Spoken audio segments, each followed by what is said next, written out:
जय श्री कृष्णा, राधे राधे। आज हम बात करेंगे कार्तिक मास स्नान में सुनी जाने वाली 5वें दिन की कथा तारा भोजन की कथा के बारे में। तारा भोजन की कथा इस प्रकार है। बहुत समय पहले की बात है। एक नगर में एक साहूकार रहता था। वो बहुत धनवान और सुख समृद्धि ऐश्वर्य से भरपूर था। उसका परिवार में उसकी पत्नी, उसके 3 बेटे, 3 बहुएं, पोते पोतियां, एक बेटी, एक जमाई और उनके नाती नातिन थे। पूरा परिवार खुशहाली से भरा हुआ था। एक समय कार्तिक मास आने पर उनकी मझली बहू को तारा भोजन की व्रत और पूजा करने की मन में इच्छा हुई। उन्होंने अपनी सास से जाकर के कहा कि माँ जी, मेरे तारा भोजन की कथा सुन लो। मुझे कार्तिक के महीने में तारा भोजन का व्रत करना है। सास बोली, अभी तो मैं नहीं सुन सकती, मुझे पूजा करने जाना है। बहू निराश हो गई। उसने अपनी जेठानी से कहा कि जेठानी जी, आप मेरी तारा भोजन की कथा सुन लो। मुझे कार्तिक के महीने में तारा भोजन का व्रत और पूजा करनी है। जेठानी ने कहा, नहीं नहीं, मैं अभी कथा नहीं सुन सकती, मुझे तो खाना बनाने जाना है, तुम किसी और को सुना दो। बहू निराश हो गई और फिर अपनी देवरानी के पास गई। उससे भी देवरानी के पास जाकर भी बहू ने देवरानी से अपने तारा भोजन की कथा सुनने का आग्रह किया, मगर देवरानी ने उससे कहा, नहीं नहीं, मैं अभी व्यस्त हूँ, मुझे अपने बच्चों को संभालना है, मैं ये कथा नहीं सुन सकती, तुम जाकर किसी और को सुना दो। बेचारी मझली बहू यहाँ से भी निराश होकर घर के बाहर निकली। साहूकार का घर राजा के महल के बहुत निकट था, इसीलिए वो राजा के दरबार में गई और राजा से बोली कि हे राजन, आप तो हम सबके पालक हैं, आप ही मेरी तारा भोजन की कथा सुन लीजिए। मुझे अपना कार्तिक मास का तारा भोजन व्रत और पूजा करनी है। राजा ने कहा कि मैं तो एक राजा हूँ, मुझे तो पूरा देश चलाना है, व्यापार करना है, सबकी रक्षा का ख्याल रखना है, मैं ये कथा नहीं सुन सकता, तुम जाओ और किसी और को सुना दो।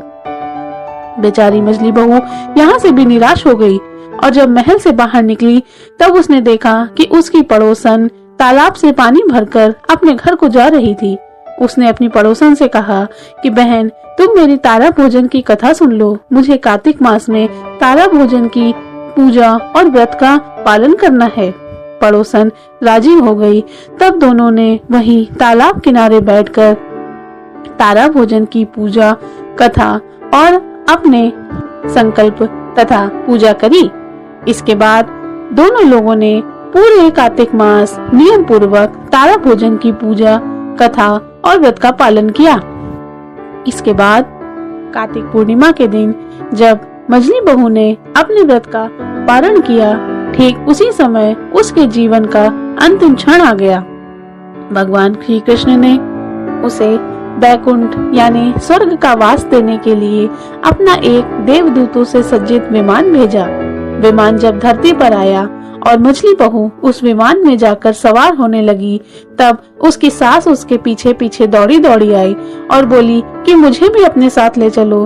तब मछली बहू ने कहा, नहीं नहीं माँ जी, आप यहीं रहिए, आपको तो पूजा पाठ करनी है, आप मेरे साथ कैसे चल सकती हैं। उसके बाद उसकी जेठानी वहाँ पर आई। जेठानी ने कहा कि मछली बहू, मुझे अपने संग ले चलो, मैं तुम्हारे संग चलूंगी। तब उसने कहा, नहीं नहीं जेठानी जी, आपको तो खाना पकाना है, आप अपना खाना पकाइए और मेरे साथ चलने की कोई आवश्यकता नहीं है। इसके बाद उसकी देवरानी आई और बोली, जेठानी जी, मुझे अपने साथ ले चलिए, मैं आपके साथ स्वर्ग चलूंगी। तब मछली बहू ने कहा, नहीं नहीं देवरानी जी, तुम्हें तो अपने बच्चे संभालने हैं, तुम्हारे पास वक्त कहाँ मेरे साथ स्वर्ग चलने के लिए, तुम अपना काम निपटा लो। इसके बाद राजा ने जब सबको वहां जाते देखा तो वो भी स्वयं वहां चलकर आए। उन्होंने कहा कि मैं तो राजा हूँ, मुझे अपने संग ले चलो। तब मछली बहू ने कहा, राजन, आपको तो देश चलाना है, व्यापार करना है, सबकी रक्षा का इंतजाम करना है, आप मेरे साथ कैसे चल सकते हैं, आप यहीं पृथ्वी पर रहकर अपने कर्तव्य का पालन कीजिए। इसके बाद उसकी पड़ोसन आई और उसने कहा, बहन, मुझे अपने साथ ले चलो। तब मझली बहू ने कहा, हाँ बहन, मैं तुम्हें अपने साथ ले चलूंगी, क्योंकि तुम एक वही अकेली थी जिसने मेरी कथा को पूरे मास पूरी श्रद्धा भक्ति से सुना है। इसके बाद वो दोनों महिलाएं उस विमान पर सवार होकर बैकुंठ को जाने लगी। परंतु मार्ग में मछली बहू के मन में अभिमान जाग गया।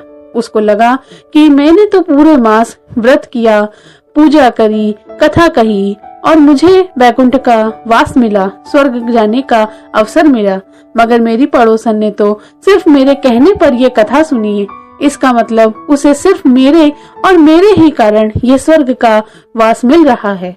ऐसा अभिमान उसके मन में जागते ही भगवान श्री कृष्ण ने उसको जमीन पर उतार दिया और कहा कि अब तुम मेरे साथ स्वर्ग नहीं चल सकती।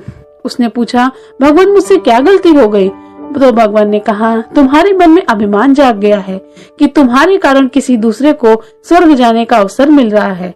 बल्कि सच तो ये है कि तुम्हारे साथ साथ तुम्हारी पड़ोसन ने भी पूरी श्रद्धा और भक्ति से पूरे कार्तिक मास मेरी पूजा एवं आराधना करी है, तो उसे उसका फल मिल रहा है। तुम्हें तुम्हारे कर्मों का फल मिल रहा था, परंतु अब तुम्हारे मन में अभिमान जाग जाने के कारण मैं तुम्हें अपने साथ इस समय लेकर नहीं जा सकता। तब मछली बहू ने कहा, भगवान, मैंने भी पूरी श्रद्धा भक्ति से आपकी आराधना करी है, कृपा करके मेरे इस तीक्ष्ण अपराध को क्षमा कर दें और मुझे अपने साथ अपने लोक को ले चलें। तब भगवान कृष्ण ने उस पर दया करते हुए कहा कि तुम्हें इसका प्रायश्चित करना होगा। पूरे 3 वर्ष तक तुम्हें पृथ्वी पर ही रहना होगा और आने वाले 3 कार्तिक तक तुम्हें लगातार तारा भोजन का व्रत और पूजा करनी होगी। इसके करने से तुम्हारा यह अभिमान नष्ट हो जाएगा और तुम्हें पुनः बैकुंठ का वास प्राप्त होगा। बोलो तारा मैया की जय, कृष्ण भगवान की जय, तुलसी मैया की जय। बोलिए राधे राधे।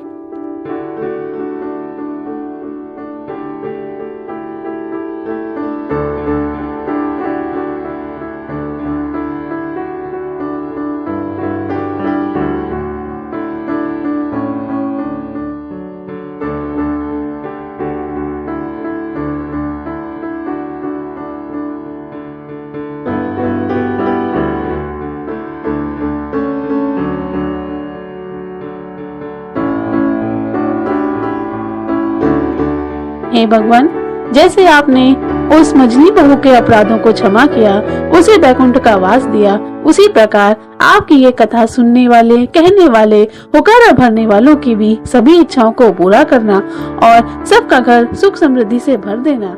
बोलिए जय श्री कृष्ण।